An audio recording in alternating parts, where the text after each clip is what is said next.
Este espacio es presentado por Santander, que te ofrece el mejor préstamo hipotecario con una tasa desde 3,9%. Santander. Muy bien, seguimos en la mira y estamos con Federico Comesaña. ¿Cómo estás, Gabriel? ¿Todo bien, Fede? Todo bien. La guerra, el petróleo, las tasas de interés, el sistema, el esquema financiero internacional está sacudido.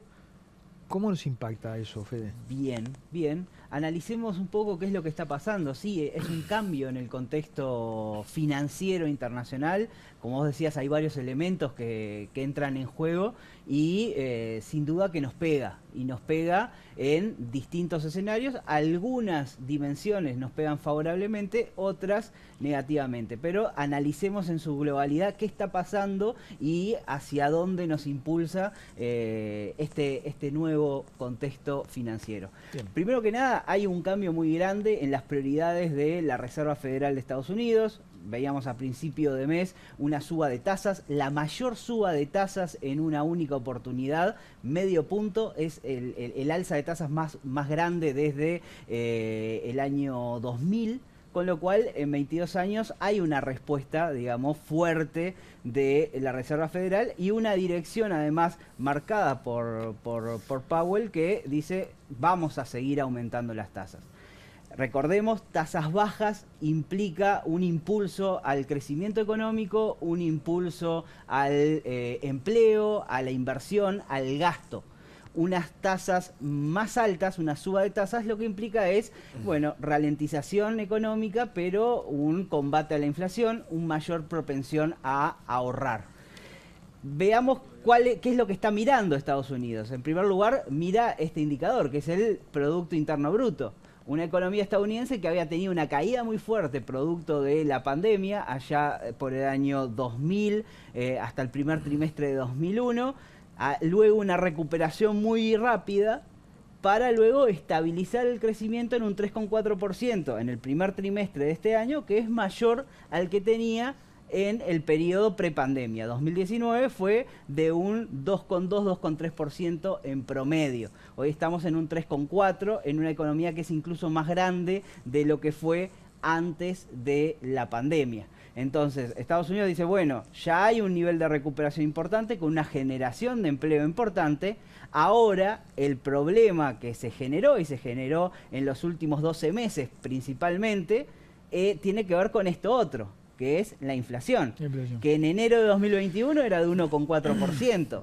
Después, abril de ese año, o sea, 12 meses atrás, era de 4,2%, hoy está en 8,3%. Hoy se parece más a Uruguay y que a otra cosa. Uruguay está en un 9,4%, estamos por encima, pero aún así, para Estados Unidos esto es tremendo. Es el peor indicador en 41 años, en una economía que no está acostumbrada a esto y no tiene los mecanismos que tiene Uruguay para proteger el empleo y la inversión de estos, y sobre todo el ingreso de los habitantes de este fenómeno. Con lo cual hay una presión muy grande a la Reserva Federal que dice, mira, durante la crisis imprimiste a lo loco billetes, bajaste las tasas de interés a cero, bueno, empecemos a normalizar esto porque ahora que el problema acuciante ya no es el crecimiento, sino que es la inflación, bueno, ahora tenés que hacer algo y retomar tu mandato principal, que es en definitiva mantener a raya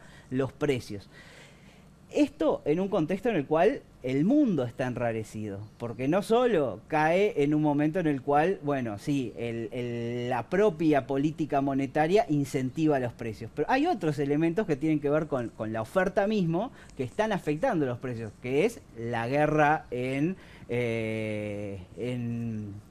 Ucrania, donde precios del petróleo se dispararon, precios de los commodities se dispararon y ahí hay un problema que está afectando más allá de esto. Entonces, ¿cómo termina configurándose este escenario? Bueno, con la bolsa de valores de Estados Unidos en una caída de 16% en lo que va del año. Las empresas tecnológicas que ven todavía agravada más su situación porque muchas de ellas incluso perdieron el mercado ruso, que es un mercado muy relevante desde el punto de vista del tamaño de la población.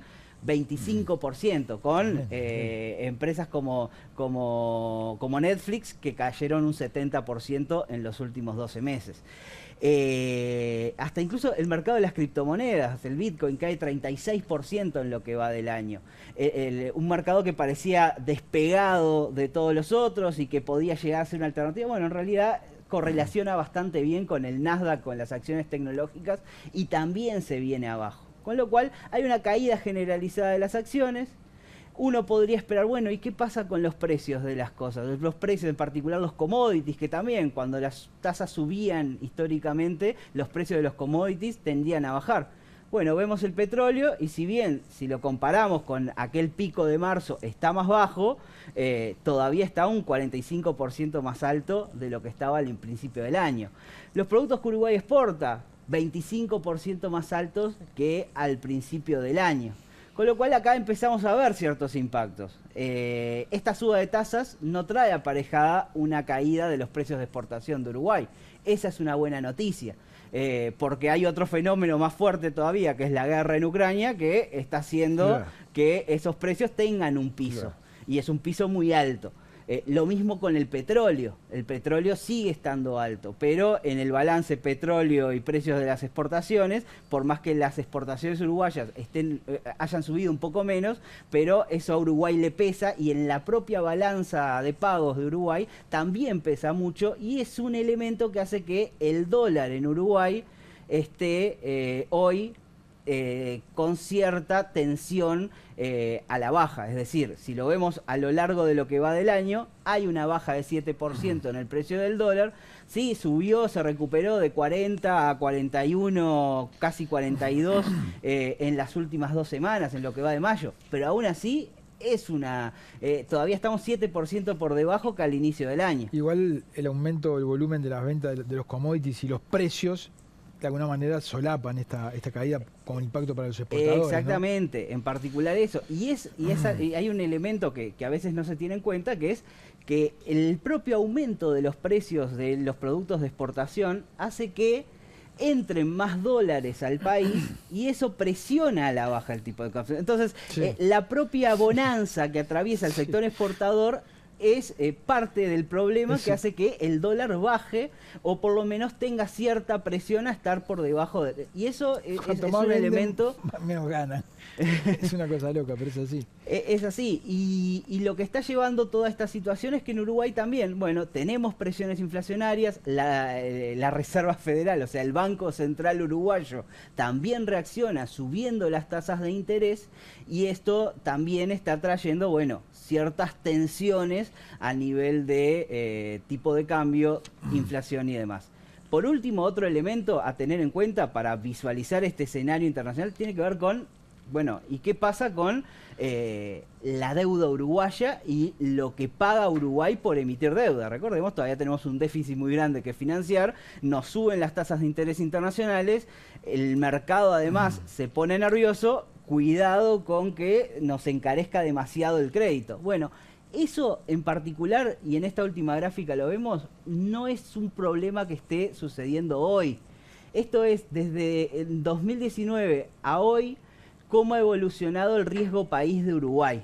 Esto es, cuánto más le piden los inversores financieros internacionales a Uruguay, cuántos puntos por encima de lo que le piden a Estados Unidos a nivel de los mercados. Y lo que vemos es que hay una línea, digamos, que sube al final, pero cuando lo vemos, esta situación de 149 puntos, 1,5% de interés más que Estados Unidos, estamos, si bien por encima de los últimos meses, estamos todavía en niveles por debajo del prepandemia, con lo cual hoy no nos están cobrando mucho más que a Estados Unidos, no nos están cobrando una prima de riesgo mucho mayor en base a este cambio del contexto internacional.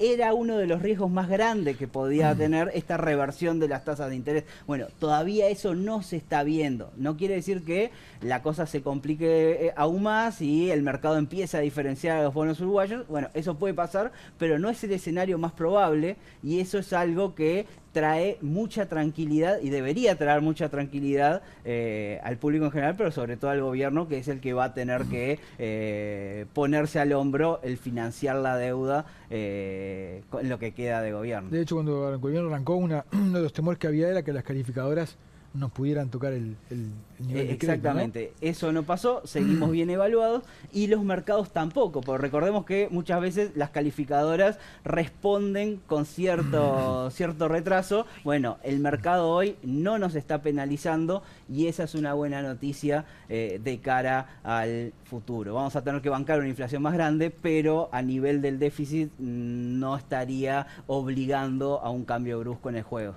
Fede, muchísimas gracias. Que pasen bien, hasta luego. Vamos a una tanda, ya volvemos.